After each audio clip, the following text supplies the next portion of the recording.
Okay तो सभी को first of all very very good afternoon.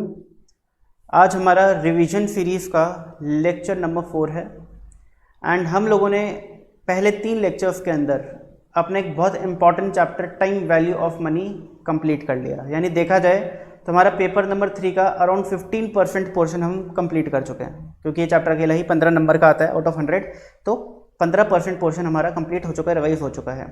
अब हम आज की क्लास में शुरू करेंगे विथ नेक्स्ट इंपॉर्टेंट चैप्टर जो बिजनेस मैथमेटिक्स है आपकी। इसके अंदर एक ही चैप्टर है जिसकी वेटेज बहुत ज़्यादा है और वो है टाइम वैल्यू ऑफ मनी, जो कि कंप्लीट हो चुका है। अब इसके अलावा बिजनेस मैथमेटिक्स में जितने भी चैप्टर बचे हैं सबकी वेटेज 2, 3 या मैक्स टू मैक्स 4 नंबर है। 4 नंबर से ज़्यादा वेटेज किसी चैप्टर की नहीं है और ज़्यादातर चैप्टर्स की वेटेज 2 या 3 नंबर की है। अगर मैं बात करूँ 4 नंबर की वेटेज किस चैप्टर की हो सकती है, तो उसके अंदर एक सेट रिलेशन फंक्शन है और एक परम्यूटेशन एंड कॉम्बिनेशन है। ये 2 चैप्टर्स हैं जो 4 नंबर तक के आ सकते हैं। बट इसके अलावा अगर आप रेशियोज़ की बात करो, लॉगरिथम्स की बात करो, इक्वेशंस की बात करो, सेट रिलेशन फंक्शन की बात करो, सीक्वेंस इन सीरीज यानी एपीजीपी की बात करो, तो ये सभी चैप्टर 2 या 3 नंबर के आते हैं। ठीक है जी। अब क्योंकि बिजनेस मैथमेटिक्स में कोई भी चैप्टर ऐसा नहीं बचा जिसकी वेटेज बहुत ज़्यादा हो, जो हम कम पढ़ के ज़्यादा मार्क्स अपने पक्के कर सकें, तो हमने बिजनेस मैथमेटिक्स को अभी के लिए होल्ड पे रख दिया है। अब हम बढ़ते हैं अपने next important part of this paper number 3 which is statistics. And statistics के अंदर मैं आपको बता देता हूँ कि पहले 3 चैप्टर्स जो हैं अगर आप ये कर ले तो आपकी अप्रोक्स 50% स्टैटिस्टिक्स कंप्लीट हो जाती है। और पहले 3 चैप्टर ऐसे चैप्टर हैं जो बहुत ईजी हैं, एकदम मस्त तरीके से स्कोर कर सकते हो आप उसमें। यानी कि अगर ये 20 नंबर के पूछे जाते हैं एग्जाम के अंदर तो 20 में से 20 लाना बहुत आसान काम है, बहुत आसान। बट ठीक से आपको रिविजन करना है, ठीक है ना। अच्छा, मैं एक चीज़ और रिकमेंड करूंगा आप लोगों की कि जब आप रिवीजन सीरीज लेते हैं, लेक्चर लेते हैं, तो आप लोग जो पहले पढ़ चुके हैं मुझसे, ठीक है ना, वो लोग एक बार हल्का सा रिवाइज करके आया करें जल्दी से कि इस चैप्टर में क्या क्या था, सर ने क्या क्या पढ़ाया था। अपने नोट्स एक बार जल्दी से देख के आया करें, तो उससे क्या होगा कि आप लोग जब रिवाइज करेंगे तो आपको बहुत अच्छे से चीज़ें समझ आएंगी, ठीक है ना। नहीं तो अगर आप लोगों ने इतना टाइम पहले मुझसे पढ़ा था और अब मैं आपको दोबारा ये चीज़ पढ़ाऊंगा तो हो सकता है कि आपको ऐसा लगे कि हम पहली बार पढ़ रहे हैं, ठीक है ना, पहली बार हमें ये चीज़ दिमाग में आ रही है। इसके चांसेस होते हैं क्योंकि हम भूल जाते हैं इतना सारा कुछ। तो एक बार हल्का सा ब्रीफ रीड करके आया करिए तो आपको एकदम मस्त तरीके से रिवीजन सीरीज में बहुत फ़ायदा मिलेगा। चलिए जी, तो स्टैटिस्टिक्स के जो पहले 3 चैप्टर हैं इसमें सबसे इंपॉर्टेंट चैप्टर है चैप्टर नंबर 2, तो इससे हम शुरुआत करेंगे आज, ठीक है ना। चैप्टर 2 के बाद हम चैप्टर 3 करेंगे और चैप्टर 3 के बाद हम चैप्टर 1 करेंगे, तो हमारा 50% स्टैटिस्टिक्स कंप्लीट हो जाएगा। और हमारा ओवरऑल सिलेबस की बात करें तो 35% सिलेबस कंप्लीट हो जाएगा। 20 मार्क्स का ये एंड 15 मार्क्स का टाइम वैल्यू ऑफ मनी हो चुका है, ठीक है जी। चलिए, कोशिश करेंगे हमारी स्पीड थोड़ी ठीक रहे, ज़्यादा स्लो नहीं करूँगा मैं, ज़्यादा फास्ट भी नहीं करूँगा मैं। तो चैप्टर का नाम है measures of central tendency, concept to be covered in this chapter. इस चैप्टर के अंदर हम लोगों को क्या क्या पढ़ना है? Basics, definition of MCT, different measures of MCT and relationship between AM, GM, HM. तो पहले तो हम बात करते हैं कि भाई इस चैप्टर का नाम मेजर्स ऑफ सेंट्रल टेंडेंसी है क्यों, ठीक है ना। ये नाम ही क्यों, कोई और नाम क्यों नहीं पड़ा? जैसे time value of money chapter का नाम हमने देखा कि भाई इसका नाम ये क्यों है, ठीक है ना, क्योंकि टाइम के साथ मनी की वैल्यू चेंज होती है और उस चैप्टर के अंदर वही सब सिखाया गया हम लोगों को, ठीक है ना। तो इसलिए उस चैप्टर का नाम टाइम वैल्यू ऑफ मनी था। अब इस चैप्टर का नाम मेजर ऑफ सेंट्रल टेंडेंसी क्यों है? What is the basic idea behind this name? तो देखो, ये जो चैप्टर है ये बात करता है अबाउट द एवरेजेस। किन के बारे में बात करता है? एवरेजेस। और एवरेजेस क्या क्या होते हैं? एवरेजेस होते हैं आपके अरिथमेटिक मीन, मीडियन, मोड, ठीक है ना, geometric mean and harmonic mean. These are 5 averages. और ये जो एवरेजेस होते हैं इन पांचों की एक टेंडेंसी होती है, टेंडेंसी यानी कि फितरत होती है, ठीक है ना। और वो फितरत, वो टेंडेंसी क्या है? To lie somewhere in the middle. Exactly in the middle नहीं बोल रहा मैं, to lie somewhere in the middle of the data. यानी कि अगर मैं रैंडमली कुछ बच्चों के नंबर, अगर मैं आप लोगों का टेस्ट लूँ और आप लोगों का 25 नंबर का टेस्ट लूँ, और लेट से हो सकता है कुछ बच्चे के 8 हैं, कुछ के, एक बच्चे के 10 आ गए, एक के 13 आ गए, एक के 15 आ गए, एक के 20 आ गए, एक के 24 आ गए एंड सो ऑन। मैंने अभी रैंडमली 1 2 3 4 5 6 बच्चों के नंबर लिखे हैं। अब अगर मैं इनका अरिथमेटिक मीन निकालता हूँ, मीडियन निकालता हूँ, मोड निकालता हूँ, ज्योमेट्रिक मीन निकालता हूँ, हार्मोनिक मीन निकालता हूँ, वो ये पांचों ही आंसर डिफरेंट हो सकते हैं। ज़रूरी नहीं कि पांचों का आंसर सेम आएगा, पांचों डिफरेंट हो सकते हैं और हो सकते हैं इसमें कोई 1 2 सेम भी आ जाए, कोई ज़रूरी नहीं है। बट उन पांचों में एक चीज़ कॉमन होगी और वो ये होगा कि वो कहीं ना कहीं डेटा के बीच में घुसने की कोशिश करेंगे। तो हम क्या करते हैं, हम दो एवरेजेस निकालते हैं, एक अरिथमेटिक मीन और एक मीडियन। इस डेटा का एक अरिथमेटिक मीन निकालते हैं, एक मीडियन निकालते हैं, देखते हैं कि क्या वो दोनों ही एवरेजेस कहीं ना कहीं बीच में घुसने की कोशिश कर रहे हैं। तो 8 + 10 + 13 + 15 + 20 + 24/6 कितना होता है बताइए। 8 + 10 + 13 + 15 + 20 + 24 / 6 होता है 15।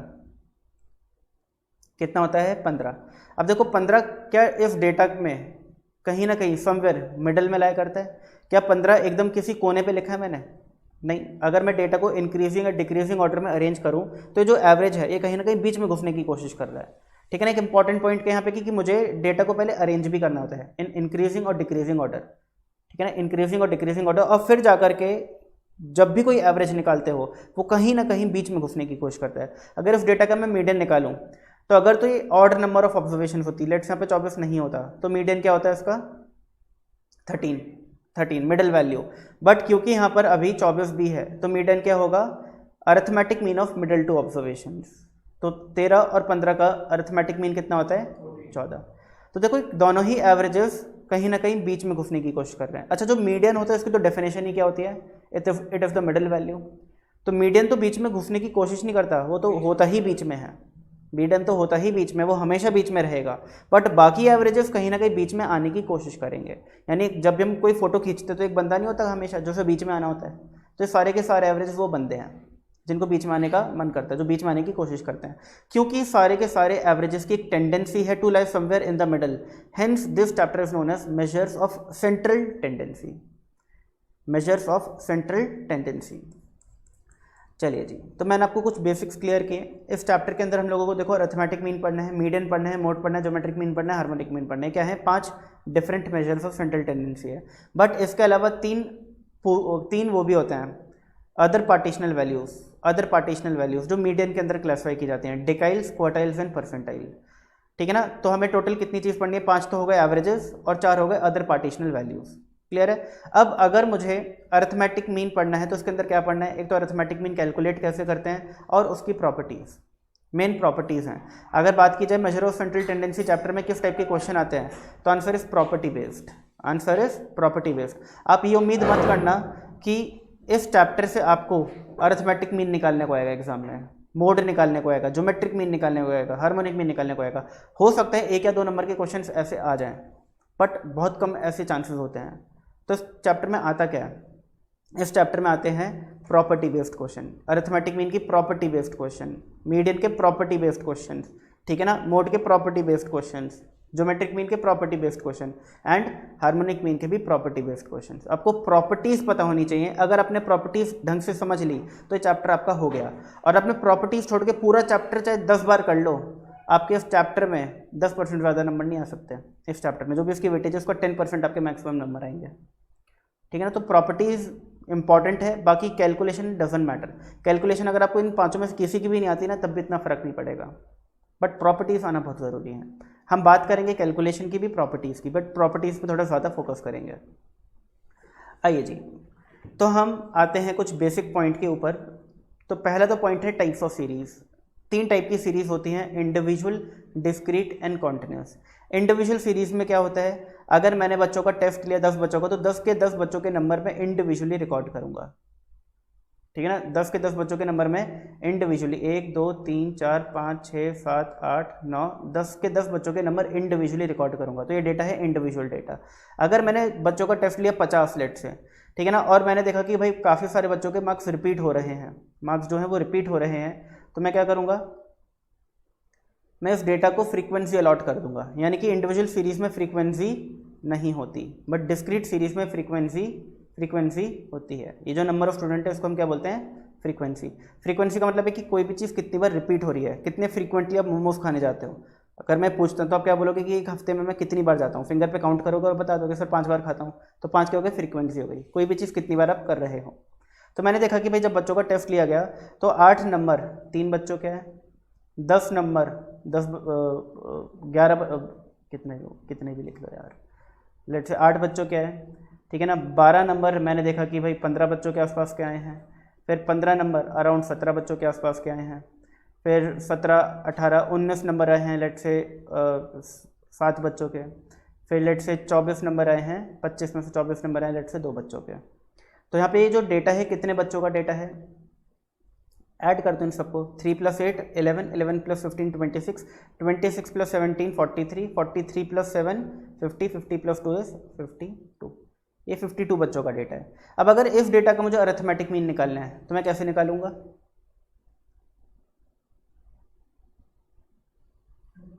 कैसे निकलेगा इसका अरिथमेटिक मीन, अरिथमेटिक मीन कैसे निकलेगा, मुझे पहले तो इन 52 बच्चों के मार्क्स को ऐड करना पड़ेगा अपॉन 52। ये तो होता है अरिथमेटिक मीन का फॉर्मूला, क्या होता है, sum of all observations upon number of observations. तो बताओ 52 ऑब्जर्वेशन इन सबका सम क्या है, इन सबका सम क्या है, ठीक है ना। तो हमें क्या करना पड़ेगा, fx निकालना पड़ेगा, वेरी गुड। हम 8 + 10 + 12 + 15 + 19 + 24 अपॉन 1 2 3 4 5 6 नहीं कर सकते, क्योंकि तो अरिथमेटिक मीन 6 बच्चों के नंबर का आ गया, हमें तो 52 बच्चों के नंबर का निकालना है। तो हमें क्या करना पड़ेगा, 8 नंबर 3 बच्चों का है तो 8 + 8 + 8 कितना हो गया 24, 10 नंबर 8 बच्चों का है तो 10 को 8 टाइम्स ऐड करेंगे या फिर 10 को 8 से मल्टीप्लाई कर दो 180। ऐसे कर करके हम सम ऑफ fx यानी सम ऑफ fx निकाल लेंगे, समेशन fx जैसे हम बोलते हैं, ठीक है ना। फिर ये क्या हो गया, 52 बच्चों के मार्क्स हो गए अपॉन नंबर ऑफ ऑब्जर्वेशंस। तो ये जो डेटा है इस डेटा को हम क्या बोलते हैं, डिस्क्रीट डेटा। अब आते हैं, बात करते हैं कॉन्टिन्यूस डेटा क्या होता है।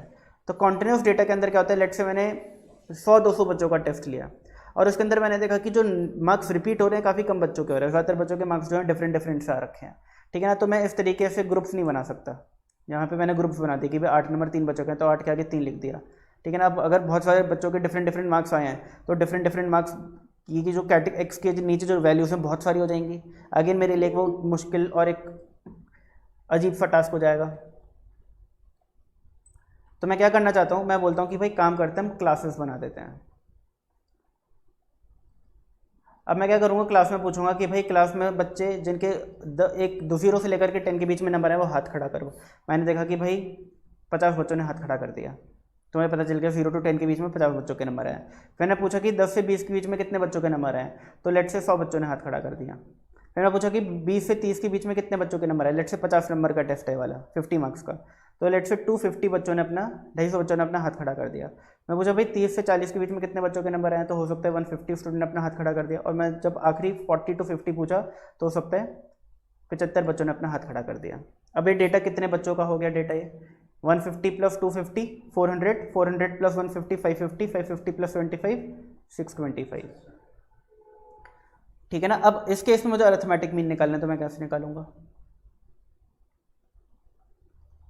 अरिथमेटिक मीन क्या होता है, सम ऑफ ऑल ऑब्जर्वेशन यानी 625 बच्चों के टोटल कितने मर्ज करो, कितने नंबर है, टोटल कितने नंबर है अपॉन 625।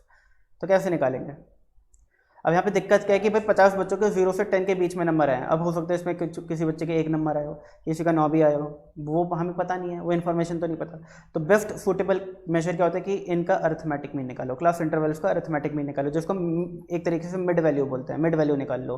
तो 0-10 की मिड वैल्यू हो गई 5, 15, 25, 35 एंड 45। तो मुझे क्या करना पड़ता है, in case of continuous series एक अजम्पशन लेना पड़ता है कि भाई जो 50 बच्चों के नंबर हैं अगर मैं ऐड करता प्रैक्टिकली तो हो सकता है कि वो कोई डिफरेंट फिगर होती, बट इस सिचुएशन में वो कितना बन रहा है 250 बन रहा है। अब हो सकता है इन 50 बच्चों के नंबर में सच में बैठ करके ऐड करता अगर, ठीक है ना, 0 से 10 के बीच में जिनके आए तो फिगर 250 से ऊपर नीचे हो सकती थी, वो हो सकती थी, जरूर थोड़ी ना 250 होती है एग्जैक्टली। बट यहाँ पर हमारे पास कोई ऑप्शन भी नहीं था, फिर डेटा इस तरीके से गिवन है तो हमें बेस्ट सूटेबल असम्पशन क्या लेना पड़ता है कि 50 बच्चों के जो इनकी मिड वैल्यू है उतने नंबर आए हैं, 5 नंबर आए हैं, ठीक है ना। ये हमें असम्पशन लेना पड़ेगा, कोई और ऑप्शन भी नहीं है। तो इस टाइप की सीरीज़ को हम क्या बोलते हैं, इस टाइप की सीरीज़ को हम बोलते हैं, ये नहीं सॉरी एक्स को हटा दो, इस टाइप की सीरीज़ को हम बोलते हैं कॉन्टिन्यूस सीरीज़, जहाँ पे क्लास इंटरवल और नंबर ऑफ स्टूडेंट गिवन हो।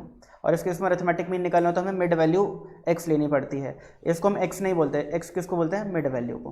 बट यहाँ पर एक्स गिवन होता है, यहाँ पर भी एक्स गिवन था और यहाँ पर भी एक्स गिवन था, क्योंकि यहाँ पे फ्रीक्वेंसी नहीं होती इंडिविजुअल सीरीज में। तो यहाँ पर अरिथमेटिक मीन का फॉर्मूला क्या होता है, sum of x upon N, इन सबको ऐड करो अपॉन नंबर ऑफ ऑब्जर्वेशन करो, इजी, ठीक है जी। तो हो गई आपकी 3 टाइप की सीरीज। अब ये जो कॉन्टिन्यूस सीरीज होती है ये फर्दर दो पार्ट में डिवाइडेड है, इंक्लूसिव एंड एक्सक्लूसिव। क्या होता है फर्क इंक्लूसिव एक्सक्लूसिव में, कौन बताएगा। अच्छा वो छोड़ो, ये कौन बताएगा कि ये वाली जो कॉन्टिन्यूस सीरीज है इंक्लूसिव है एक्सक्लूसिव है? ये एक्सक्लूसिव है, ठीक है ना। ध्यान से सुनना मेरी बात, ये जो 0 से 10 के बीच में नंबर आए हैं 50 बच्चों के, इसमें से कुछ बच्चों के नंबर मैं लेट से लिख रहा हूँ।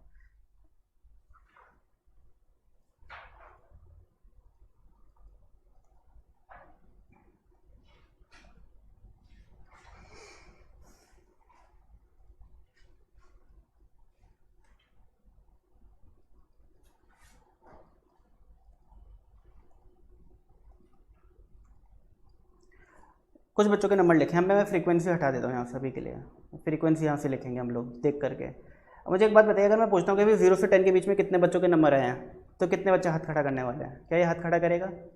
हाँ। क्या ये खड़ा है? हाँ हाँ हाँ हाँ हाँ हाँ और हाँ। क्या ये हाथ खड़ा करेगा? पक्की बात है। क्यों नहीं करेगा? 0 से 10 लिखा है यहाँ पर, तो इसके तो 10 आए हैं, क्योंकि ये इस वाले 10 to 20 में खड़ा करेगा अपना हाथ, ठीक है ना। तो अगर 0 to 10 की बात की जाए तो 1 2 3 4 5 6 7 8 बच्चों के नंबर आए हैं, ठीक है ना। फिर 10 to 20 पूछा जाएगा, 10 to 20 तो कितने बच्चे अपना हाथ खड़ा करेंगे? 1 2 3 4 5 6 7 8 9 10 11 बच्चे। फिर जब मैं 20 to 30 पूछूंगा तो कितने बच्चे अपना हाथ खड़े करेंगे? 1 और 2। बात समझिए आपको? अब क्या 0 to 10 में 10 इंक्लूडेड है एक्सक्लूडेड है? एक्सक्लूडेड है। 10 to 20 में 20 इंक्लूडेड है एक्सक्लूडेड है? एक्सक्लूडेड है। ऐसे 20 to 30 में 30 एक्सक्लूडेड होगा, 30 to 40 में 40 एक्सक्लूडेड होगा, और 40 to 50 में 50 एक्सक्लूडेड होगा। तो इसको इंक्लूसिव सीरीज बोले एक्सक्लूसिव सीरीज बोले? एक्सक्लूसिव सीरीज बोलेंगे। आगे बात समझ। और उसी तरफ अगर मैंने इस सीरीज को ऐसे न बना करके ऐसे बनाया होता, 1 to 10, 11 to 20, 21 to 30, ठीक है ना। फिर 31 to 40 और 41 to 50। और अब मैं पूछता नंबर ऑफ स्टूडेंट कि भाई कितने बच्चों के 0 to 10 के बीच में नंबर आए, तो कितने बच्चे अपना हाथ खड़ा करते बताओ? 1 2 3 4 5 6 7 8 9। मैं पूछता भाई 11 से 20 के बीच में कितने बच्चों के नंबर आए, तो मैं कितने बच्चे हाथ खड़ा करते? 1 2 3 4 5 6 7 8 9 10 11। अब मुझे एक बात बताइए कि 1 to 10 में क्या 1 और 10 दोनों ही इंक्लूडेड है? Answer is yes. क्या 11 to 20 में क्या 11 और 20 दोनों ही इंक्लूडेड है? Answer is yes. तो इसलिए इसको हम क्या बोलते हैं? इंक्लूसिव सीरीज बोलते हैं। याद आ गई बातें? ये हम सब अपने क्लास में की हैं। हाँ, अगर किसी के 0 आ गए तो इसको हमें अलग तरीके से बनाना पड़ेगा, वो फिर अलग अलग तरीके से, वो अलग चीज़ है कि उनको कंस्ट्रक्ट कैसे किया जाता है इन सीरीज़ को, दैट इज़ डिफरेंट मैटर। अभी तो हम सिर्फ बात करें कि इंक्लूसिव और एक्सक्लूसिव में क्या फ़र्क होता है, ठीक है। किसी के 0 आ गए वो ऑब्वियसली बात है इस केस में फॉल नहीं करेगा, तो हमें इसको 0 to 9, 10 to 19 ऐसे बनाना पड़ेगा। आगे बात समझ आपको? ठीक है। आइए, अब दिक्कत क्या आती है, कैसे पता चले कि अगर हमारे पास डेटा है तो हम इंक्लूसिव सीरीज़ का यूज़ करें एक्सक्लूसिव, ठीक है ना। अगर हमारे पास डेटा अवेलेबल है तो हमें इंक्लूसिव सीरीज़ यूज़ करनी चाहिए, एक्सक्लूसिव यूज़ करनी चाहिए, इसके बीच कैसे पता चलेगा?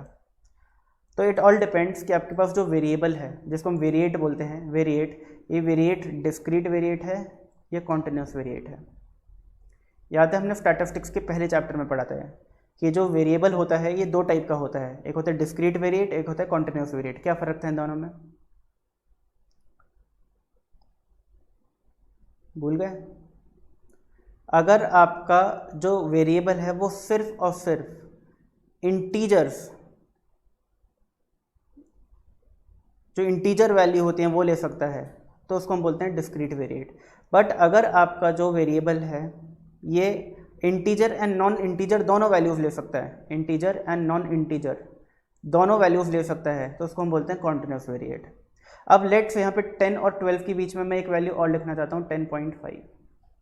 अब अगर मैं पूछता इस केस में कि भाई 0 to 10 के बीच में कितने बच्चों के नंबर है, तो 8 ही रहता आंसर। बट अगर मैं 10 to 20 पूछता तो आंसर क्या हो जाता? 11 तो था ही, 12 हो जाता। 11 तो पहले भी था, अब 12 हो जाता, क्योंकि अब ये वाला बच्चा भी अपना हाथ खड़ा करता ना भाई, करता कि नहीं करता? बोलो, करता। जब 10 to 20 पूछता तो ये वाला बच्चा भी अपना हाथ खड़ा करता, तो 11 की जगह कितने हो गए? 12 हो गए। 12 गिने, 1 2 3 4 5 6 7 8 9 10 11 और 12। 10 to 20 के बीच में क्या 20 वाला करता? नहीं, क्योंकि ये कौन सी सीरीज है? एक्सक्लूसिव। 20 to 30 में 20 वाला अपना हाथ खड़ा करता, आगे बात समझ। बट अगर हम ये वाली सीरीज बना रहे हैं तो बताओ 10.5 वाला बच्चा अपना हाथ कहाँ खड़ा करेगा? कर ही नहीं पाएगा, वो बोलेगा भाई मैं तो लेफ्ट आउट रह गया, भाई मुझसे तो किसी ने पूछा ही नहीं। ठीक है ना। यानी कि हमें क्या समझ आया कि अगर आपके पास जो वेरिएट है वो डिस्क्रीट है तो हम एक्सक्लूसिव या इंक्लूसिव कोई भी सीरीज का यूज़ कर सकते हैं, हमें कोई फ़र्क नहीं पड़ता। बट अगर आपके पास वेरिएट जो है वो कॉन्टिन्यूस है, यानी आपका वेरिएट जो है वो इंटीजर वैल्यूज़ ले सकता है और नॉन इंटीजर वैल्यूज़ भी ले सकता है। अब ये क्या है, 10.5 एक नॉन इंटीजर वैल्यू, 6.5 का एक नॉन इंटीजर वैल्यू है। इनको हम इंटीजर्स तो नहीं बोल सकते क्योंकि इंटीजर कभी भी डेसिमल या फ्रैक्शन में नहीं होते। ठीक है ना। और इस टाइप का अगर डेटा होता है नॉन यानी कॉन्टिन्यूस डेटा होता है तो हमें हमेशा एक्सक्लूसिव सीरीज का ही यूज़ करना चाहिए। इंक्लूसिव सीरीज का यूज़ करोगे तो बहुत सारी वैल्यूज़ लेफ्ट आउट रह जाएंगी। आगे बात समझ आपको। और कौन सी वैल्यूज लेफ्ट आउट रहेंगी? जो इस इंटरवल के बीच में आ रही होंगी, इस इंटरवल के बीच में आ रही होंगी, इस इंटरवल के बीच में आ रही होंगी, 40 और 41 के बीच में आ रही होंगी, 10 और 11 के बीच में आ रही होंगी। ये सारी वैल्यूज़ क्या हो जाएंगी? लेफ्ट आउट हो जाएंगी। तो एग्जाम में ये क्वेश्चन पूछा जाता है कि if the variate is of continuous type which type of series would you prefer? Option होते हैं exclusive series, inclusive series, any of these, none of these. तो आपको अकॉर्डिंगली टिक करना है भाई। ठीक है ना। कि अगर आपका डेटा जो है वो कॉन्टिन्यूस टाइप का है, कॉन्टिन्यूस टाइप का है, वेरिएट जो है कॉन्टिन्यूस टाइप का है, तो हम कौन सी सीरीज यूज़ करेंगे? कि हम दोनों सीरीज यूज़ कर सकते हैं? Answer is no. हम कौन सी प्रेफर करेंगे? Exclusive series. एक्सक्लूसिव सीरीज क्योंकि इसके अंदर वो नॉन इंटीजर वैल्यूज़ भी आ जाएंगी, फिट हो जाएंगी। हम ये वाली सीरीज़ यूज़ नहीं कर सकते, इंक्लूसिव सीरीज़ का यूज़ नहीं कर सकते। बात समझ आ गई आपको ये वाली?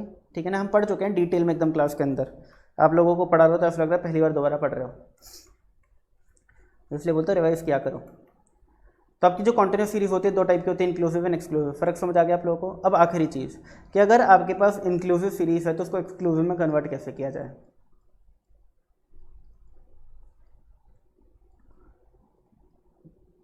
लेट्स आपके पास ये सीरीज है, कौन सी है? इंक्लूसिव। इसको एक्सक्लूसिव में कन्वर्ट कैसे किया जाए? एग्जाम में पूछा नहीं जाएगा कि कन्वर्ट करके दिखाओ, बट आपको पता होना चाहिए कैसे किया जाएगा कन्वर्ट।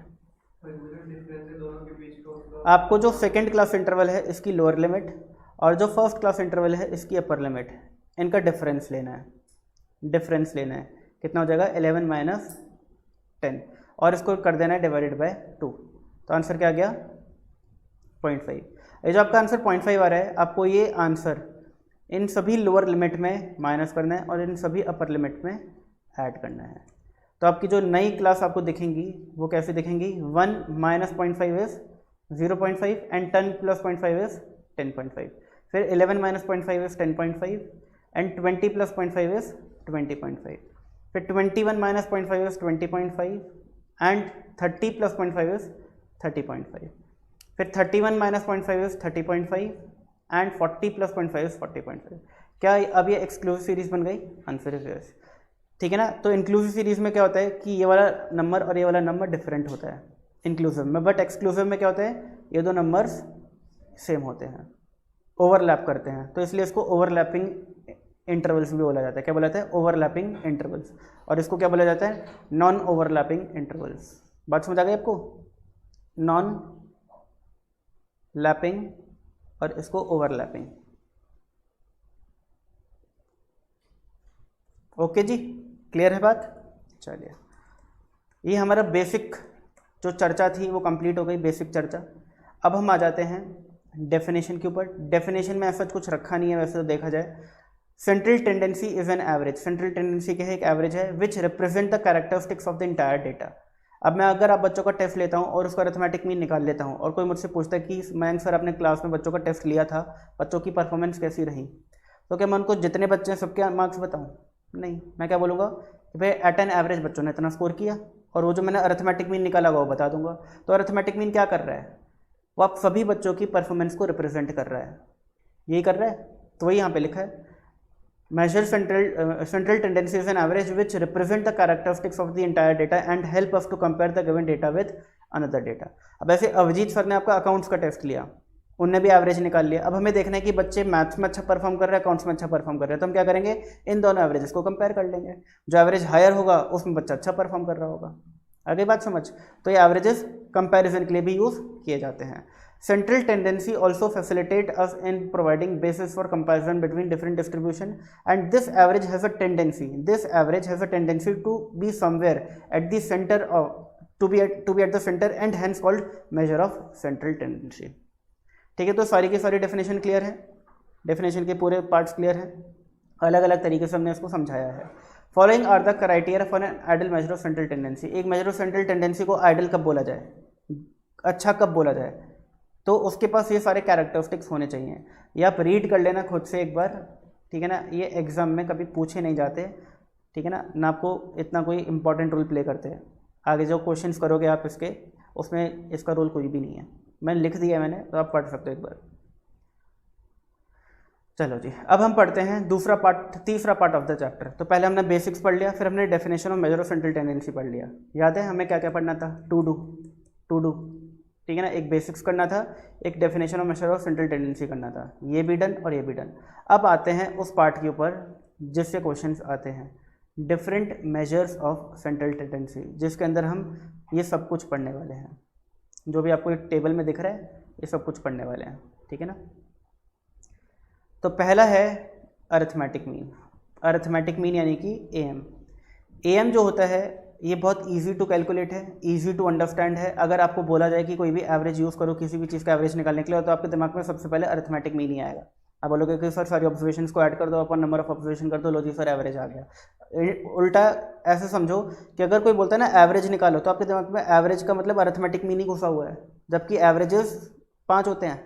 पता है मैंने, एवरेजेस 5 होते हैं। कौन कौन से? Arithmetic mean, median mode, geometric mean, harmonic mean. But अगर मैंने आपको बोलते ना क्वेश्चन देके इसका एवरेज निकालो, तो आप क्या निकालोगे? अरिथमेटिक मीन निकाल दोगे। तो दिमाग में क्या घुसा है कि एवरेज मतलब अरिथमेटिक मीन होता है, बट ऐसा है नहीं। एवरेज 5 होते हैं, अरिथमेटिक मीन एक एवरेज है। तो अगर मैं बोलता हूँ कि एवरेज निकालो, तो आपको मुझसे पूछना चाहिए सर कौन सा एवरेज? सर अरिथमेटिक मीन निकाले, ज्योमेट्रिक मीन निकाले, हार्मोनिक मीन निकाले, कौन सा एवरेज निकाले, ठीक है ना। तो for a given set of observation the arithmetic mean may be defined as, कैसे डिफाइन किया गया है? Sum of all observations divided by number of observation. Sum of all observations divided by number of observation. तो अगर हम computation की बात करें जो एग्जाम में नहीं आता, इंडिविजुअल सीरीज अगर आपके पास है तो कैसे निकालोगे? जितनी भी आपके पास वेरिएबल्स हैं उन सबको ऐड करोगे अपॉन नंबर ऑफ वेरिएबल्स। अगर आपके पास डिस्क्रीट या कॉन्टिन्यूस सीरीज है तो आप क्या करोगे? आप पहले फ्रीक्वेंसी और वेरिएबल को मल्टीप्लाई करोगे, एफ निकालोगे, फिर सारे एफ को ऐड करोगे, यानी सम ऑफ एफ करोगे, फिर देखोगे कितनी ऑब्जर्वेशंस, तो उससे डिवाइड कर दोगे। अगर आपको अज्यूम्ड मीन मेथड से निकालना है तो आप क्या करते हो? मीन निकालने के लिए अज्यूम्ड मीन में ऐड कर देते हो F D upon N, sum of F D upon N, जिसमें डी क्या होता है? डिविएशन। डी क्या होता है? डिविएशन। और ये डिविएशन निकालते कैसे हैं? x माइनस ए करके। जो आपने अज्यूम किया है कि मीन है उसको a बोल दिया, आपने जितने भी x थे, जितनी भी वैल्यूज थे, उसमें वो अज्यूम्ड मीन माइनस किया, तो आपका d आ गया। फिर आपने उस d को फ्रीक्वेंसी से मल्टीप्लाई किया, आपका fd आ गया। फिर आपने उस fd वाले कॉलम को ऐड किया, आपका सम ऑफ fd आ गया। उसको डिवाइड कर दिया किससे? नंबर ऑफ ऑब्जर्वेशन से। तो आप सोच करके बताना कि इस चीज़ को मैं क्या बोल सकता हूँ, जो मैंने सर्कल किया इस चीज़ को मैं क्या बोल सकता हूँ? बताओ जी, क्या बोल सकता हूँ? क्या इसको मैं अरिथमेटिक मीन ऑफ डेविएशंस बोल सकता हूँ? बोलो हाँ या ना। क्या इसको मैं अरिथमेटिक मीन ऑफ डेविएशंस बोल सकता हूँ? अगर आपको बोला जाए कि डेविएशंस का अरिथमेटिक मीन निकालो, तो कैसे निकालोगे? Sum of all deviations upon number of deviations. तो सम ऑफ ऑल डेविएशन हो गया न्यूमरेटर और अपॉन नंबर ऑफ डेविएशंस हो गया डिनोमिनेटर। आ गई बात समझ? तो इसको मैं क्या बोल सकता हूँ? Arithmetic mean of deviations.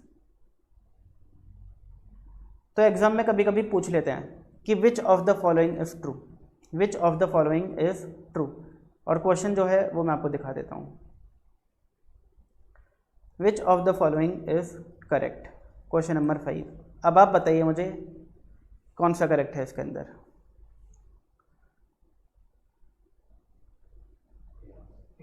A option, ठीक है। अभी अभी हमने देखा कि अरिथमेटिक मीन कैसे निकाल सकते हैं? A plus sum of F D upon N, जिसको हम क्या बोलते हैं? Arithmetic mean of deviations. ठीक है जी, बात समझ आ गई आप लोगों को? क्लियर है? तो यही चीज़ हमने यहाँ पे पढ़ा कि भाई अरिथमेटिक मीन निकालने का एक तरीका और होता है, assumed mean plus arithmetic mean of deviations. आइए जी, ऐसे आपको एक आखिरी मेथड है स्टेप डेविएशन मेथड, ये आप नहीं भी करोगे तो भी चल जाएगा, एग्जाम में कभी क्वेश्चन पूछा नहीं जाता, ठीक है। देखो मोटी मोटी बात समझो, आप लोग कॉमन सेंस लगाना है आप लोगों को। आपने 11th क्लास में स्टैटिस्टिक्स पढ़ी, आपने इससे पहले भी पढ़ रखा है स्कूल में। इकोनॉमिक्स के अंदर स्टैटिस्टिक्स पढ़ाई जाती है, वहाँ पर आप बहुत ज़्यादा फोकस करते हो इन सब मेथड्स के ऊपर, step division method, assuming method, ठीक है ना। और वहाँ पर आपने देखा है कि भाई लंबी लंबी टेबल्स बनती थी, अलग अलग कॉलम्स बनते थे, कैलकुलेशंस होती थी बहुत सारी, ऐड करना होता था, आंसर निकालना होता था, और बहुत ज़्यादा बोरिंग सा और बहुत ज़्यादा इंटरेस्टिंग प्लस बोरिंग एक साथ लगता था वो। इंटरेस्टिंग क्यों? क्योंकि आसान होता था, नंबर्स का खेल था। और बोरिंग क्योंकि एक ही चीज़ को आप बार बार करे जा रहे हो, कैलकुलेशन बहुत ज़्यादा होती हैं। अब वो सारा जो होता था, वो जो क्वेश्चंस आते थे वो आते थे आपके 5 या 6 नंबर के, वो उसको जस्टिफाई भी करते थे कि भाई टेबल बनाओ 5 या 6 नंबर मिल जाएंगे। बट 1 नंबर के क्वेश्चन के लिए क्या आपसे इतनी मेहनत करवाएगा इंस्टीट्यूट? नहीं, ठीक है ना। तो वो इतनी लंबी लंबी टेबल्स वेबल्स जो आप लोग स्कूल में बनाते थे वो सब नहीं आती फाउंडेशन लेवल पर, ठीक है ना। उनको करने की ज़रूरत ही नहीं है, छोड़ दो, प्रैक्टिस ही मत करो। एक क्वेश्चन प्रैक्टिस मत करना जिसमें टेबल बनानी हो, ठीक है ना। एक क्वेश्चन, कोई ज़रूरत नहीं है उसकी। और इसी वजह से, और उन टेबल्स के लिए ही ये मेथड्स पढ़ाए जाते थे आपको। और जब वो टेबल ही नहीं बनानी आपको, तो ये मेथड्स का भी इतना कोई काम है नहीं देखा जाए तो, ठीक है जी। इसलिए मैंने बोला था कि computation is not important in this chapter, important is properties. आइए जी, अब आ जाते हैं हम most important part, properties of arithmetic mean. हम इसके अंदर अराउंड 9 या 10 प्रॉपर्टीज़ पढ़ने वाले हैं। कितनी? 9 प्रॉपर्टीज़ पढ़ने वाले हैं, ठीक है ना। एक एक करके पढ़ते हैं, ध्यान से समझते हैं, रिकॉल करते हैं चीज़ों को। पहली property, if all observations are same say K then their arithmetic mean is also same. क्या बोल रहा है कि अगर इस क्लास में मैंने बच्चों का टेस्ट लिया और सभी बच्चों के एक जैसे नंबर है, लेट से हर बच्चे के 20 में से 18 नंबर है, तो अगर मैं आप सबके मार्क्स का अरिथमेटिक मीन निकालता हूँ तो वो क्या होगा? 18। अगर 10 बच्चों ने टेस्ट दिया, हर बच्चे के 18 नंबर है, तो 18 मल्टीप्लाई बाय 10, 180 टोटल मार्क्स आ गए अपॉन 10 नंबर ऑफ ऑब्जर्वेशन, तो आंसर क्या आएगा? 18, ठीक है ना। तो अगर सारी की सारी ऑब्जर्वेशन सेम है तो उनका अरिथमेटिक मीन भी वही सेम नंबर होता है। अगर सारी की सारी ऑब्जर्वेशन 18 हैं तो उनका अरिथमेटिक मीन भी 18 होगा। Easy property. दूसरी क्या बोलता है कि अगर आपके पास बहुत सारी ऑब्जर्वेशंस हैं, मैं रैंडम बेसिस पे लिख रहा हूँ भाई, ठीक है ना, एकदम रैंडम बेसिस पर। कितना होता है इनका सम बताना जरा? 13, 25, 40, ठीक है ना, और एक 20 लिख लेता हूँ, 60 हो जाएगा, ठीक है जी। इनका अरिथमेटिक मीन निकालता हूँ, 1 2 3 4 5, क्या आ जाएगा? 12।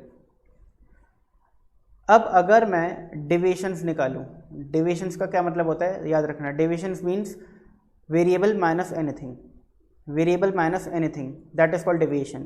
तो डिविशन क्या होता है? Variable minus X minus anything, anything, इसको हम बोलते हैं डिविशन। अगर मैं डिविशंस निकालता हूँ टेकन फ्रॉम अरिथमेटिक मीन, अब ये जो एनीथिंग है ये क्या है यहाँ पर? अरिथमेटिक मीन है, यानी मैं डिविशंस निकाल रहा हूँ, मैं डी निकाल रहा हूँ फ्रॉम अरिथमेटिक मीन, ठीक है ना। तो 5 माइनस 12 कितना होगा? फिर फिर फिर फिर अब प्रॉपर्टी नंबर 2 बोलती है कि ये जो आंसर है हमेशा 0 होगा। करके देख लो, 0 आ रहा है क्या? आ रहा है, ये हमेशा 0 होगा। मैंने तो ऐड भी नहीं किया, मुझे प्रॉपर्टी पता थी, मैंने सीधा प्रॉपर्टी के हिसाब से यहाँ पे 0 लिख दिया। अब देखो क्या लिखा है, the algebraic sum of deviations, किन का सम? डिविशंस का sum, of a given set of observation taken from arithmetic mean, और जो डिविशंस है वो कहाँ से लेनी है? अरिथमेटिक मीन से लेनी है। अगर आप ऐसा करते हो तो आपका आंसर हमेशा क्या आएगा? सम ऑफ डिविशन हमेशा क्या आएगा? 0 आएगा। यानी कि अगर आप x माइनस एक्स बार करते हो और इन सारी ऑब्जर्वेशंस को ऐड कर दो तो आंसर क्या आएगा? 0 आएगा। अगर यहाँ पे फ्रीक्वेंसी भी होती, लेट से फ्रीक्वेंसी भी होती, f होता है यहाँ पे 2 5 7 3 2, तो फ्रीक्वेंसी का टोटल कितना हो गया? 7 7 14, 14 5 19, इसको 4 कर देता हूँ, 4, तो ये 20 हो जाएगा। अब अगर मुझे ये सेम प्रॉपर्टी को प्रूफ करना है तो मैं क्या करूँगा? पहली बात तो मुझे अपना अरिथमेटिक मीन दोबारा निकालना पड़ेगा। क्यों? क्योंकि इस केस में अरिथमेटिक मीन 12 नहीं होगा, इस केस में अरिथमेटिक मीन होगा सम ऑफ एफ एक्स अपॉन 20, ठीक है ना। अब मुझे उन अरिथमेटिक मीन का x माइनस एक्स बार करना पड़ेगा, यानी 5 माइनस दैट अरिथमेटिक मीन। फिर मुझे क्या करना पड़ेगा? इफ डी और डी डिविएशंस को फ्रीक्वेंसी को मल्टीप्लाई करना पड़ेगा।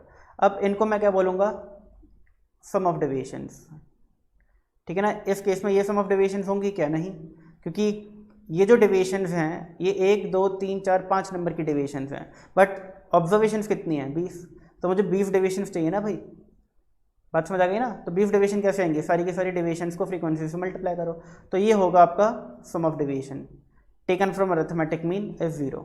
आ गई बात समझ। तो क्या हो जाएगा प्रॉपर्टी में चेंज, यहाँ पर फ्रीक्वेंसी आ जाएगा सिर्फ, x माइनस एक्स बार किया, डेविएशन आया, d में आपने f मल्टीप्लाई किया, फिर f और d वाले कॉलम को ऐड किया, और जब आप ऐड करोगे तो उसका आंसर 0 आएगा। बात समझ आ गई आप लोगों को, ठीक है, इजी। चलिए, बहुत इंपॉर्टेंट प्रॉपर्टी है, याद रखना, आगे चल के बहुत दिक्कत देने वाली है, क्योंकि है third property, properties of M की सबसे इंपॉर्टेंट प्रॉपर्टी है प्रॉपर्टी नंबर 3 4 एंड 5, ठीक है ना। समझने की कोशिश करते हैं, change of origin, change of scale and both. तो चेंज ऑफ ओरिजिन क्या बोलता है, अगर मेरे पास ऑब्जर्वेशंस हैं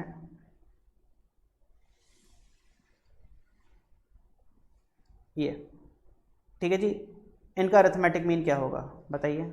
1 2 3 4 5 6 ऑब्जर्वेशन है, 15 + 15 30, 30 + 18 48, 48 + 20 68, 68 + 22 80, 90 होगा, 90। 1 2 3 4 5 6, 90/6 15, तो x बार कितना आ जाएगा 15। बात समझ आ गई आप लोगों को। अब मैं क्या कर रहा हूँ, मैं एक नया वेरिएबल बना रहा हूँ y वेरिएबल, और ये y वेरिएबल पता है कैसे आएगा, x वेरिएबल में 5 ऐड करने से। कैसे आएगा, x वेरिएबल में 5 ऐड करने से। तो ये कितना हो जाएगा बताइए, ये कितना हो जाएगा, ये कितना हो जाएगा, ये कितना हो जाएगा, ये कितना हो जाएगा, और ये कितना हो जाएगा। अब मैं अगर बोलूँ ना कि y बार निकालो, तो आप लोग क्या करोगे, आप इन सबको ऐड करोगे, अपन 6 करोगे, और मैं क्या करूँगा, मैं x बार में 5 ऐड कर दूंगा। ऐसा क्यों किया मैंने, क्योंकि प्रॉपर्टी बोलती है, प्रॉपर्टी सिंपल सी बात बोलती है कि अगर आपके पास arithmetic mean of x available है और आपको पता है कि जो नया वेरिएबल y है उसमें और x के अंदर एक रिलेशनशिप है, वो रिलेशनशिप ये है, और अगर अब आपको y बार निकालना है तो y बार क्या हो जाएगा, x बार प्लस 5, क्योंकि यहाँ पे +5 किया तो यहाँ पे भी +5, अगर यहाँ पे +10 किया होता तो यहाँ पे भी +10 कर देते, तो y बार कितना हो जाता, 15 + 10 25 हो जाता। आगे बात समझा आप लोगों को, ये है चेंज ऑफ ओरिजिन।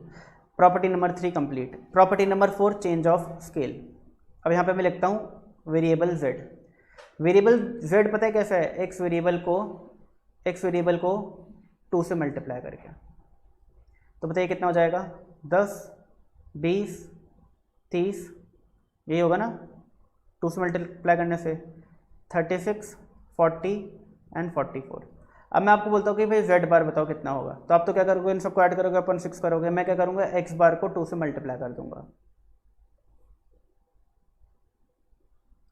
x बार को 2 से मल्टीप्लाई कर दूंगा। ये हो गया change of scale, property number 4, ठीक है ना। आप इसको आराम से बैठ करके वेरीफाई कर सकते हो, आराम से, कोई दिक्कत नहीं है, ऐसा होता है, ठीक है ना, ऐसा ही होता है। आपको ये पूरे लंबे लंबे स्टेप करने की कोई जरूरत नहीं होती इन सिनेरियोज में। प्रॉपर्टी नंबर 3 और 4 समझ आ गया आप लोगों को। अच्छा, 3 और 4 एक और बात भी बोलती हैं, चेंज ऑफ ओरिजिन का मतलब ये नहीं होता कि आप सिर्फ कुछ ऐड करो, चेंज ऑफ ओरिजिन का मतलब होता है आप कुछ माइनस भी कर सकते हो। यानी कि अगर मेरा y वेरिएबल x - 2 होता लेट से, तो मेरा y बार कितना आता, 15 - 2 यानी कि 13। चेंज ऑफ स्केल का मतलब ये नहीं होता कि आप सिर्फ मल्टीप्लाई करो, चेंज ऑफ स्केल का मतलब होता है आप कुछ डिवाइड भी कर सकते हो। यानी कि अगर मैंने सारी ऑब्जर्वेशंस को 2 से मल्टीप्लाई करने की जगह 2 से डिवाइड कर दिया होता, तो मेरा x बार कितना आता 7.5, सॉरी y बार कितना आता, z बार कितना आता, सॉरी z बार कितना आता 7.5। आ गई बात समझ आप लोगों को। हाँ, ओरिजिन में क्या होता है, प्लस माइनस होता है, और स्केल में मल्टीप्लाई और डिवाइड होता है, ठीक है जी। मोटी मोटी बात यह है कि ओरिजिन मतलब है कि आप x वेरिएबल में कुछ प्लस या कुछ माइनस करके एक नया वेरिएबल y बना रहे हो, और स्केल का क्या मतलब है कि आप ओल्ड वेरिएबल में कुछ मल्टीप्लाई या डिवाइड करके एक नया वेरिएबल बना रहे हो। अब एक चीज़ और आती है, और वो होती है change of origin and scale. सोचो इसमें क्या हो रहा होगा, इसके अंदर दोनों काम हो रहे होंगे, ठीक है ना। तो x वेरिएबल है लेट से 5 10 15 18 20 और 22, वही सेम लिया है मैंने, मेरे ख्याल से तो सेम ही है, 5 10 15 18 20 22। हाँ, तो x बार कितना आएगा 15, ठीक है ना, पुरानी क्वेश्चन है। अब y वेरिएबल जो है वो कैसे आ रहा है, सुनो, y और x के बीच में रिलेशनशिप है, y आ रहा है x वेरिएबल को 10 से मल्टीप्लाई करके और फिर 5 ऐड करके, यानी कि y कैसे आ रहा है 5 प्लस 10x करके, y कैसे आ रहा है 5 प्लस 10x करके। तो बताइए 50 plus 5 55, 100 plus 5 105, 150 plus 5 155, 18 into 10 185, 205 and 225, यही होगा। अब अगर मैं y बार निकालना चाहता हूँ तो क्या मुझे इन सबको ऐड करके अपन 6 करने की जरूरत है? Answer is no. मैं क्या करूँगा, x बार जो था उसको मल्टीप्लाई करूँगा 10 से और प्लस कर दूंगा 5, यानी कि 155 जो है वो आपका अरिथमेटिक मीन ऑफ y आ जाएगा। आ गई बात समझ? याद आ रही हैं चीज़ें हम लोगों ने जो पढ़ी थी? Change of origin and scale, change of origin, change of scale, तीनों अलग अलग प्रॉपर्टीज़ हैं। और अगर आपको ये समझ आ गया तो आपको प्रॉपर्टी नंबर 3, 4 एंड 5 तीनों समझ आ गई। एक बार पढ़ लेते हैं। If each observation of a data is increased और डिक्रीज्ड, यानी कि या तो ऐड किया जाए या माइनस किया जाए, बाय अ कांस्टेंट के, किसी एक पर्टिकुलर नंबर से, ठीक है ना। तो नंबर हमने इस केस में प्लस क्या किया, 5 किया। Then the arithmetic mean of new data also gets increased और डिक्रीज्ड बाय के, तो जो न्यू डेटा का अरिथमेटिक मीन होगा वो भी इंक्रीज और डिक्रीज हो जाएगा उसी नंबर से। ठीक है जी, क्लियर हो गया? अगला क्या लिखा है सुनो। If each observation of a data gets multiplied और divided by a constant K, then the arithmetic mean of new data gets also gets multiplied और डिवाइडेड बाय के। ये भी आपको समझ आ गया। अब है अगली, fifth, change of origin and scale. Arithmetic mean is affected due to change of origin and और स्केल, यानी कि अगर डेटा के अंदर कुछ प्लस माइनस किया जाए या मल्टीप्लाई डिवाइड किया जाए तो उसकी वजह से अरिथमेटिक मीन पे चेंज आता है। ठीक है ना, अफेक्टेड का मतलब है चेंज आता है। with change of origin and scale, which implies that if the original value x is changed to another variable y, इसका क्या मतलब है कि अगर एक वेरिएबल x जो पुराना वेरिएबल था उसको हम y वेरिएबल में कन्वर्ट कर दें by affecting a change of origin से a and change of scale से b, और कैसे कर रहे हो, उसमें change of origin भी कर रहे हो और change of scale भी कर रहे हो। जो a है वो change of origin है और जो b है वो change of scale है, यानी आप x को b से मल्टीप्लाई कर रहे हो और a से ऐड कर रहे हो, तो आपका y कैसे आ रहा है, a प्लस बी एक्स करके आ रहा है। तो आपका अरिथमेटिक मीन ऑफ y क्या होगा, बताइए जी, अरिथमेटिक मीन ऑफ y क्या होगा? Arithmetic mean of y is equal to a plus B multiply by arithmetic mean of x, यही होगा। उस चीज़ को उसने यहाँ पे लिख दिया। आ गई बात समझ? इजी, बहुत इजी। ये बहुत इंपॉर्टेंट है और एग्जाम में 100% बोल रहा हूँ इस प्रॉपर्टी से क्वेश्चन आएगा, कोई चांस ही नहीं है कि ना आए, change of origin and scale से। ठीक है जी। अगली property, the sum of square of deviations. देखो, sum of square of deviations of a given set of observation is minimum when deviations are taken from arithmetic mean. अब देखो, property number 2 और property number 6 में क्या फर्क है, कौन बताएगा? प्रॉपर्टी 2 ने क्या बोला कि अगर आप डेविएशंस निकालो फ्रॉम अरिथमेटिक मीन और उन सब डेविएशंस को ऐड करो तो आंसर क्या होता है, 0। प्रॉपर्टी नंबर 6 ने क्या बोला कि अगर आप डेविएशंस निकालो फ्रॉम अरिथमेटिक मीन और इन डिविजन्स को स्क्वायर कर दो तो जो भी आपका आंसर आएगा ये क्या होगा, मिनिमम। ये मिनिमम का क्या मतलब है, किस सेंस में मिनिमम? अगर हम वो मीन ना देके किसी और ऑपरेशन से ले तो उसके बेसिस पे मिनिमम करना चाहिए। यानी कि अगर आप यहाँ पे x बार की जगह कोई और नंबर ले लो, यानी कि मीन के अलावा कोई भी और रैंडम नंबर ले लो, कोई भी ले लो चाहे वो, और आप उनको स्क्वायर करके उनको ऐड करो तो आपका ये जो आंसर है हमेशा ज़्यादा ही आएगा। ठीक है ना, आपका ये जो आंसर हमेशा ज़्यादा ही आएगा। ये प्रैक्टिस आप घर पे बैठ के दोबारा कर सकते हो, वैसे मैंने क्लास में कराया हुआ है, आपको प्रूफ पूरा कराया था मैंने पहले एक x कॉलम बनाया, x बार निकाला, फिर मैंने x माइनस एक्स बार निकाला और उसको स्क्वायर किया, फिर मैंने x माइनस एक रैंडम नंबर मैंने बोला आप लोगों को लेने को, कोई भी नंबर बता दो, वो रैंडम नंबर मैंने लिया कोई भी, उनका स्क्वायर किया और इस कॉलम का भी टोटल निकाला, तो ये वाला आंसर ज़्यादा आ रहा था इस वाले आंसर से। और मैंने आपको क्या बोला था कि यहाँ पर आप अरिथमेटिक मीन के अलावा कोई भी नंबर लो, कोई भी नंबर लो, ये वाला आंसर हमेशा इस वाले आंसर से ज़्यादा ही होगा। ठीक है ना, ये बोलती है प्रॉपर्टी नंबर 6। अब मैंने क्यों बोला था कि प्रॉपर्टी नंबर 2 आपको आगे चल के मुसीबत देने वाली है, क्योंकि प्रॉपर्टी 2 प्रॉपर्टी 6 मिलती जुलती हैं, बच्चे कंफ्यूज हो जाते हैं कई बार। एक में 0 लिखा है, एक में मिनिमम लिखा है, उसमें क्या लिखा था सम ऑफ डेविएशन 0, यहाँ पे क्या लिखा है sum of square of deviation is minimum when taken from arithmetic mean, both cases में लिखा गया है। तो आपको थोड़ा याद रखना है कि अगर स्क्वायर कर रहे हैं तो आंसर मिनिमम होता है, और अगर स्क्वायर नहीं कर रहे सिर्फ डेविएशंस को ऐड कर रहे हैं तो आंसर 0 होता है। अब आगे चल के यही सेम चीज़ अब 2-3 बार और पढ़ने वाले हो, ठीक है ना, तब और ज़्यादा कन्फ्यूजन क्रिएट होगा। आइए जी, करेक्टिंग इनकरेक्ट मीन बहुत इजी है। क्या है, सिंपल सी बात समझना।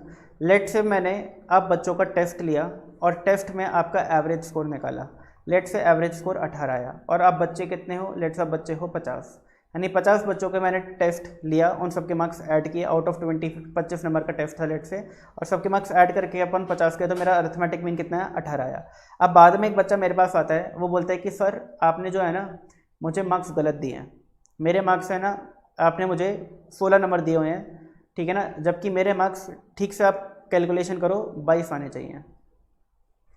मैंने उसका पेपर चेक किया, हाँ यार तुम्हें मैंने 1-2 क्वेश्चंस के मार्क्स नहीं दे पाया, तुम्हारे नंबर अब मैं 22 कर देता हूँ। अब हम जानना चाहते हैं कि पहले तो बताओ इस चेंज की वजह से क्या अरिथमेटिक मीन चेंज होगा? बिल्कुल होगा। अब वो क्या होगा, करेक्ट अरिथमेटिक मीन क्या होगा, ये हमें निकालना है। तो इसको हम बोलते हैं करेक्टिंग इनकरेक्ट मीन। हमें एक सिंपल सा फॉर्मूला पता है अरिथमेटिक मीन का, क्या होता है, sum of all observation upon number of observation. तो अगर मुझे रॉन्ग अरिथमेटिक मीन और नंबर ऑफ ऑब्जर्वेशंस पता है तो इन दोनों को क्रॉस मल्टीप्लाई करके बताओ क्या आ जाएगा। बताओ जी, 18 मल्टीप्लाई बाय 50 करता हूँ तो क्या आ जाएगा, 900। यानी कि हुआ क्या होगा कि जब 50 बच्चों के नंबर है, जब उन सबको मैंने टोटल किया होगा तो 900 बने होंगे। फिर 900 को मैंने 50 से डिवाइड किया होगा तो मेरा अरिथमेटिक मीन कितना आया होगा, 18 आया होगा। अब ये जो 900 है, क्या करेक्ट टोटल है, रॉन्ग टोटल है? रॉन्ग, क्योंकि ये टोटल आया है विथ 16 एज ऑब्जर्वेशन। जो ये 900 का टोटल बना है इसके अंदर 16 ऑब्जर्वेशन भी एक इंक्लूडेड है, एक ऑब्जर्वेशन 16 भी इंक्लूडेड है। अब मुझे क्या करना है, करेक्ट टोटल निकालना है। तो मैं क्या बोलूँगा कि भाई वो जो रॉन्ग नंबर है वो हटा दो इसमें से, और जो राइट नंबर है वो उसमें ऐड कर दो। तो कितना आ जाएगा ये, 906। तो करेक्ट अरिथमेटिक मीन क्या होगा, 906 अपॉन 50 आंसर आ जाएगा। अच्छा, मुझे लॉजिकली बताना कि आंसर 18 से ज़्यादा आएगा या कम आएगा।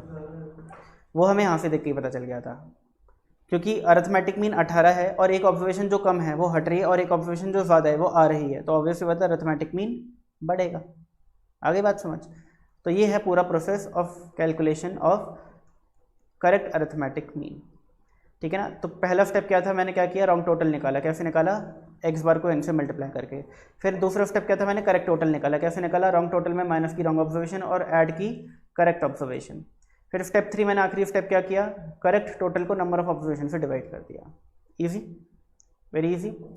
आइए जी, अगला है कैलकुलेटिंग कंबाइंड मीन, ठीक है ना, प्रॉपर्टी नंबर 8। इसको समझने की कोशिश करो। लेट से आप लोगों को टेस्ट लिया गया टाइम वैल्यू ऑफ मनी का जो होने वाला है अभी, और आप बच्चे बहुत ज़्यादा मात्रा में आ गए, ठीक है ना। अभी तो क्या हो रहा है, ज़्यादातर बच्चे ऑनलाइन क्लास ले रहे हैं, कुछ बच्चे ऑफलाइन आ रहे हैं। अब टेस्ट को तो लेट से सब ऑनलाइन आ गए, और मुझे क्या करना था, सबको एक एक छोड़ के बैठाना था। क्यों, क्योंकि सबको इकट्ठा बैठा दिया तो चीटिंग कर लोगे भाई, कितना टाइम लग रहा है साइड में देखने में, ठीक है ना। अब मैंने क्या किया, सबको अलग अलग बैठा दिया, तो होगा क्या, इस क्लास में तो सारे बच्चे आ नहीं पाएंगे। तो मैंने क्या किया, कुछ बच्चों को इस क्लास में बिठाया और कुछ बच्चों को दूसरी क्लास में बिठाया। लेट से 20 बच्चों को इस क्लास में बिठा दिया, 30 बच्चों को बाजू वाली क्लास में बिठा दिया। आगे बात समझ, ठीक है। अब मैंने क्या किया, जो भी बच्चे क्लास 1 के अंदर थे इनका पेपर कलेक्ट किया और चेक किया। चेक करने के बाद टोटल निकाला। टोटल निकालने के बाद उसको नंबर ऑफ ऑब्जर्वेशन 20 से डिवाइड किया और मेरे पास इनका अरिथमेटिक मीन आ गया। मान के चलते हैं ये 15 आ रहा है। और फिर मैंने क्या किया, इन क्लास के बच्चों का टेस्ट पेपर मैं घर पे ले गया, यहाँ पे चेक नहीं किया, घर ले गया। घर जा करके मैंने वही सेम 30 के 30 बच्चों का पेपर चेक किया, उनके मार्क्स को ऐड किया, अपॉन 30 किया और मैंने इनका अरिथमेटिक मीन निकाल लिया। लेट से ये 12 आया, ठीक है ना। लेट से 12 यानी बाजू वाली क्लास में थोड़े नालायक बच्चे ज़्यादा बैठे थे, इस क्लास में थोड़े समझदार बच्चे ज़्यादा बैठे थे। बट अब मैं क्या जानना चाहता हूँ कि अगर इन सभी बच्चों ने एक साथ टेस्ट दिया होता और मुझे एक सिंगल अरिथमेटिक मीन निकालना होता तो वो क्या होता। तो एक सिंगल अरिथमेटिक मीन निकालना होता तो वो क्या होता, वो कैसे निकलेगा। क्या मैं 15 और 12 अपॉन 2 कर दूँ, गलत हो जाएगा ये तो गलत हो जाएगा, ऐसे नहीं करना चाहिए मुझे। तो मैं क्या करूँगा, मैं बोलूँगा कि सर एक काम करो ना, इन दोनों को मल्टीप्लाई करोगे तो टोटल नंबर इस क्लास के बच्चों के आ गए, और इन दोनों को मल्टीप्लाई करोगे तो टोटल नंबर बाजू वाली क्लास के आ गए। और अगर आपको टोटल चाहिए कि भाई पूरे 50 के 50 बच्चों के टोटल मार्क्स कितने हैं, तो इन दोनों को ऐड कर दो। 15 2 सा 30 और 0 300 और 12 3 सा 36 और 0 360, और इन दोनों को ऐड कर दे तो 660 आ गया। तो मेरा कंबाइंड अरिथमेटिक मीन कितना आ जाएगा, 660 अपॉन 50। आ गई बात समझ, ठीक है ना। तो मैं क्या बोलूँगा, कंबाइंड अरिथमेटिक मीन का फॉर्मूला क्या है, मैं बोलूँगा कि भाई x1 बार को मल्टीप्लाई करो n1 से, x1 बार को मल्टीप्लाई करो n1 से, और फिर इसमें ऐड कर दो x2 बार और n2 का मल्टीप्लिकेशन, यानी इन दोनों का मल्टीप्लिकेशन, यानी 300 आ गई ये वाली चीज़ और 360 आ गई ये वाली चीज़, इन दोनों को ऐड कर दो और इनको डिवाइड कर दो किससे, n1 प्लस n2 से, तो आपका कंबाइंड अरिथमेटिक मीन आ जाएगा। समझ आ गया, क्या फॉर्मूला रटने की ज़रूरत है, नहीं, समझ आ गया तो आराम से आप खुद से भी कर सकते हो, ठीक है ना। ये रहा उसका फॉर्मूला, एकदम इजी, एकदम easy. Combined arithmetic mean is equal to x1 bar multiply by n1 plus x2 bar multiply by n2 upon n1 plus n2। आखिरी है वेटेड अरिथमेटिक मीन, समझने की कोशिश करते हैं क्या है ये। लेट से आप लोगों का 12th क्लास का रिजल्ट आया और आपके जो 5 सब्जेक्ट हैं, ठीक है ना, कौन कौन से होते हैं, इको, अकाउंट्स, इंग्लिश, BFT और एक मैथ ले लेते हैं, ठीक है ना। एक मैथ ऑप्शनल होता है बहुत जगह, ये चार तो पढ़ते ही पढ़ता है हर कोई, मैथ ऑप्शनल होता है, तो मैथ हमने यहाँ पर ले लिया कि लेट्स हमने लिया था। इको में लेट्स आप कितने नंबर है, अकाउंट्स में लेट्स इतने हैं, इंग्लिश में लेट्स इतने हैं, BFT में लेट्स इतने हैं और मैथ से लेट्स इतने हैं, ठीक है जी। अब आप एक यूनिवर्सिटी में जाते हो, बोलते जी मुझे एडमिशन चाहिए, यूनिवर्सिटी वाले बोलते हैं ठीक है जी मार्क्स बताओ, आपने क्या बताया, अपने परसेंटेज बता दी बेसिकली उनको, सर जी मेरे इतने परसेंटेज आए। उन्होंने बोला कि इस परसेंटेज के बेसिस पर हम एडमिशन नहीं लेते हैं, हमारा क्राइटेरिया है कि आपको अपनी परसेंटेज निकालनी है, अपना एवरेज निकालना है। परसेंटेज और एवरेज एक ही बात होती है, यकीन नहीं होता तो प्रूफ करा देता हूँ। आप परसेंटेज निकालोगे, कैसे निकालोगे बताओ, बताओ भाई बताओ। परसेंटेज और अरिथमेटिक मीन एक ही बात होती है, मैं आपको बताना चाहता हूँ। 95 plus 98 plus 92 plus 90 plus 99, percentage निकालने है तो 474 अपॉन 500 इंटू 100 करोगे। और अगर मैं बोलता अरिथमेटिक मीन निकालो तो क्या करते हैं, 474 अपॉन 5। बताओ इसका और इसका आंसर सेम आएगा, अलग अलग आएगा, सेम आएगा। यानी परसेंटेज और अरिथमेटिक मीन एक ही बात हो गई कि नहीं हो गई, हो गई, ठीक है जी। अब मैं आपसे मैं बोल रहा हूँ कि भाई आपकी जो परसेंटेज है, जिस यूनिवर्सिटी में गए हो, बोल रहे हैं कि हम परसेंटेज ये जो आपने निकाली है, ये जो भी आंसर आ रहा है, इस बेसिस पे एडमिशन नहीं लेते। हमारा क्राइटेरिया है कि हमारे यहाँ परसेंटेज निकालो कंसिडरिंग इकोनॉमिक्स एंड अकाउंट्स की डबल वेटेज, यानी हमारे यहाँ वेटेज जो है वो डबल कंसिडर की जाती है इको और अकाउंट्स की इन कंपैरिजन टू अदर। इन्हें आपको क्या करना है, वेटेड अरिथमेटिक मीन निकालना है। और वो बोलते हैं कि अगर ये आपका 95% से ज़्यादा आता है स्कोर, तो हम आपको एडमिशन दे देंगे, हम आपको एडमिशन दे देंगे। अब बताइए कैसे निकालेंगे।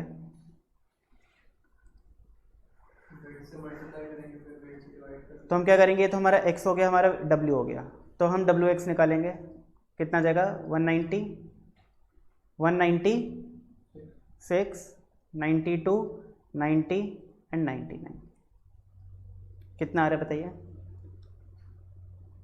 474 में मैंने 95 एक और बार ऐड कर दिया और 98 एक और बार ऐड कर दिया, तो यार है 667, ठीक है जी। अब बताइए जी आपकी वेटेड परसेंटेज कितनी है, यानी वेटेड अरिथमेटिक मीन कितना आया, कैसे निकालोगे। 667 बताओ किससे डिवाइड करूं,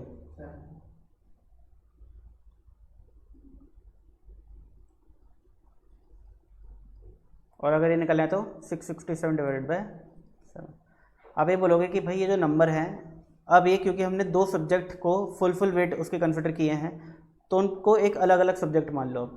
तो यानी कि अब आप 500 की जगह 700 से डिवाइड करो, क्योंकि अगर आप 500 से डिवाइड करते तो 100 से ज़्यादा परसेंटेज बन जाती है, बन जाती कि बन जाती। तो आप क्या करो, 7 से डिवाइड करो, यानी कि फॉर्मूला क्या बन गया वेटेड अरिथमेटिक मीन का। वेटेड अरिथमेटिक मीन का फॉर्मूला क्या बन गया, जल्दी बताइए। Sum of WX upon sum of W, ठीक है जी, इजी, वेरी इजी। तो ये होता है आपका वेटेड अरिथमेटिक मीन का कॉन्सेप्ट, ठीक है ना। यहाँ पे भी वही चीज़ करिए, यहाँ पे आप लिख सकते हो अपनी ही बुक में sum of WX upon sum of W। आइए जी, मेरिट्स एंड डीमेरिट्स पढ़ते हैं अरिथमेटिक मीन के। मेरिट क्या है, easy to calculate and understand, हाँ जी बिल्कुल है। Based on all the observation. अगर एक भी ऑब्जर्वेशन में चेंज आएगा तो अरिथमेटिक मीन चेंज हो जाएगा, ठीक है ना। ऐसा नहीं है कि भाई ऑब्जर्वेशन चेंज हुआ अरिथमेटिक मीन में कोई चेंज ही नहीं आया। It is suitable for further mathematical treatment. अगर आपको अरिथमेटिक मीन आपको गिवन है तो उसका यूज़ करके आप कुछ और भी निकाल सकते हो, और वो क्या होता है, कंबाइंड अरिथमेटिक मीन। जब हम कंबाइंड अरिथमेटिक मीन निकालते हैं तो उसमें अरिथमेटिक मीन की ज़रूरत होती है कि नहीं होती, बताओ। क्या आप कंबाइंड अरिथमेटिक मीन बिना इसके निकाल सकते हो? नहीं। यानी कि arithmetic mean can be used for further mathematical treatment. अगला, of all the averages arithmetic mean is affected least by fluctuations of sampling. अगर सैम्पलिंग में फ्लक्चुएशन होती है, ठीक है ना, लेट से मुझे नोएडा में लोगों की एवरेज इनकम पता करनी है क्या है। अब मैं नोएडा में क्या कर सकता हूँ, एक तो हो गया कि नोएडा में जितने लोग रहते हैं सबसे उनकी इनकम पूछूँ, या फिर मैं क्या कर सकता हूँ कि भाई रैंडम बेसिस पर मैंने एक सैंपल इकट्ठा कर लिया कि भाई इस एरिया में लोगों की इनकम पूछ ली 5-6 लोगों की, दूसरे सेक्टर में पूछ ली, तीसरे सेक्टर में पूछ ली, तो हर एक सेक्टर में 5-6 लोगों की रैंडम इनकम पूछी, उनको ऐड किया अपॉन कितने लोगों की पूछी है मैंने वो इनकम, उससे डिवाइड कर दिया तो एक एवरेज इनकम आ जाएगी। तो मैंने क्या किया, मैंने ये जो एवरेज निकाले पॉपुलेशन से नहीं निकाले, सैंपल से निकाला है। पॉपुलेशन का मतलब क्या हो गया कि अगर मैं नोएडा में जितने लोग रहते हैं, अगर 20 लाख लोग रहते हैं तो 20 लाख के 20 लाख लोगों का एवरेज निकालो, तो उसको मैं बोलता हूँ मैंने एवरेज निकाला है फ्रॉम पॉपुलेशन। बट मैंने ऐसा तो किया नहीं, मैं तो एक सैंपल में से एक एवरेज निकाला है। अब अगर मैं सैंपल लेता हूँ तो उसमें फ्लक्चुएशंस हो सकती हैं, और अगर फ्लक्चुएशंस होती हैं तो अरिथमेटिक मीन भी चेंज होगा। बट कॉन्सेप्ट क्या कहता है कि अरिथमेटिक मीन पर बाकी एवरेजेस के कंपैरिजन में कम फर्क पड़ता है फ्लक्चुएशंस ऑफ सैम्पलिंग से। यानी कि अगर आप मीडियन निकालोगे तो हो सकता है मीडियन में एक ह्यूज डिफरेंस आ जाए, मोड में एक ह्यूज डिफरेंस आ जाए, बट अरिथमेटिक मीन में उतना ह्यूज डिफरेंस नहीं आता। और फिर क्या लिखा है, it is rigidly defined. Arithmetic mean जो है वो थोड़ा रिजिडली डिफाइंड है, एंड ऐसा नहीं है कि भाई डेफिनेशन दे दी और आप बोल रहे हो सर अरिथमेटिक मीन नहीं निकल रहा हमसे। अगर डेफिनेशन दी है तो अरिथमेटिक मीन निकल जाएगा, उसे फॉलो करोगे तो, ठीक है ना। बहुत लूज डिफाइंड नहीं है, बहुत रिजिडली डिफाइंड है। डीमेरिट्स क्या हैं, आज के लिए हम इतना ही पढ़ेंगे, मुझे एक अर्जेंसी है, घर पे वहाँ जाना है, बेसिकली है मेडिकल प्रॉब्लम तो कुछ, तो मुझे जाना है, तो अब इसके बाद हम क्लास ख़त्म कर देंगे। Demerits of arithmetic mean, it is very much affected by extreme fluctuations. अगर फ्लक्चुएशंस बहुत एक्सट्रीम है, लेट से बच्चों का मैंने मार्क्स लिए, एक बच्चे जिसके 5 नंबर रहते वो आया मेरे पास, और उसके जब मैंने मार्क्स करेक्ट किए वो 5 से सीधा 25 हो गए, तो अरिथमेटिक मीन जंप कर जाएगा बहुत ज़्यादा, ठीक है। यानी अगर एक्सट्रीम फ्लक्चुएशंस होती है तो अरिथमेटिक मीन पे बहुत फ़र्क पड़ता है, इसकी डीमेरिट है। कि एवरेज एक ऐसा होना चाहिए कि अगर एक्सट्रीम फ्लक्चुएशन हो भी रही है तो एवरेज चेंज हो बट स्लाइट चेंज हो, यानी कि बहुत ड्रास्टिक चेंज हो जाए, but arithmetic mean drastic change होता है। It cannot be computed for observation having open and class interval. अगर आपके पास ओपन एंड क्लास इंटरवल है, लेट्स मैं क्लास में बच्चों का एवरेज वेट निकालना चाहता हूँ, तो मैंने पहला क्लास लिया लेस देन 40, फिर 40 to 50, फिर 50 to 60, फिर 60 to 70 एंड फिर मोर देन 70, और मैंने पूछा कि कितने बच्चे हैं भाई जिनका 40 से कम्प्लीट है। कुछ बच्चों ने हाथ खड़ा कर दिया, फिर कुछ बच्चों ने हाथ खड़ा कर दिया, फिर कुछ बच्चों ने हाथ खड़ा कर दिया, ठीक है ना। इस तरीके से मैं जानना चाहता हूँ average weight, arithmetic mean of weight, क्या मैं निकाल सकता हूँ? बोलो हाँ या ना। मुझे पहली बात तो मिड वैल्यू निकालनी है। अब मिड वैल्यू क्या मैं इसकी निकाल सकता हूँ? नहीं, मुझे अजम्पशन लेनी पड़ेगी कि भाई अगर ये 40 to 50, 50 to 60, यानी अगर जो विड्थ है क्लासेस की वो 10 की है तो ये भी 30 to 40 रहा होगा। इस अजम्पशन के साथ तो मैं निकाल सकता हूँ, बट इस अजम्पशन के बिना नहीं निकाल सकता। तो यानी कि अगर आपके पास ओपन एंड डिस्ट्रीब्यूशंस होती हैं, ओपन एंड यानी कि अगर आपका डिस्ट्रीब्यूशन का कोई भी एक छोर खुला हुआ है, लेस देन करके या मोर देन करके है, तो इसको हम बोलते हैं ओपन एंड डिस्ट्रीब्यूशन। अगर ऐसा है तो arithmetic mean can't be calculated without taking assumption. Assumption लेके निकाल सकते हैं बट विदाउट टेकिंग अजम्पशन नहीं निकाल सकते। अगली डेमेरिट क्या है कि अगर आपके पास डेटा गिवन है तो उसका आप अरिथमेटिक मीन ग्राफ का यूज़ करके नहीं निकाल सकते। मीडियन निकल जाता है, मोड निकल जाता है, बट अरिथमेटिक मीन नहीं निकलता। अगर आपको अरिथमेटिक मीन निकालना है तो आपको कैलकुलेशन ही करनी पड़ेगी, कैलकुलेटर के थ्रू या दिमाग में, ग्राफ यूज़ करके नहीं कर सकते। It cannot be calculated for qualitative data. अगर आपका डेटा जो है क्वालिटेटिव इन नेचर है, देखो डेटा क्वांटिटेटिव होता है which can be expressed in numbers, एक होता है क्वालिटेटिव। जैसे कि इस क्लास में बच्चों का ईगो है, हर एक में ईगो है, मुझे एवरेज ईगो निकालना है, क्या मैं निकाल सकता हूँ? ईगो क्वांटिफाई नहीं कर सकता मैं, कैसे क्वांटिफाई करूँ? ईगो तो ऐसे ही बोलूँगा इसमें हाई है, इसमें लो है, इसमें वेरी लो है, इसमें वेरी हाई है, अब इसका एवरेज कैसे निकालूँ? बात समझ आ गई ना आप लोगों को? तो अगर आपके पास क्वालिटेटिव डेटा है तो उसका हम अरिथमेटिक मीन नहीं निकाल सकते। ठीक है ना। आज के लिए इतना ही रखेंगे हम लोग। फिर अगली क्लास में हम कोशिश करेंगे कि चैप्टर ज़्यादा से ज़्यादा कवर हो जाए, कुछ ही पार्ट बचे, ठीक है ना, हल्का फुल्का कोशिश करेंगे पूरा ही कंप्लीट हो जाए।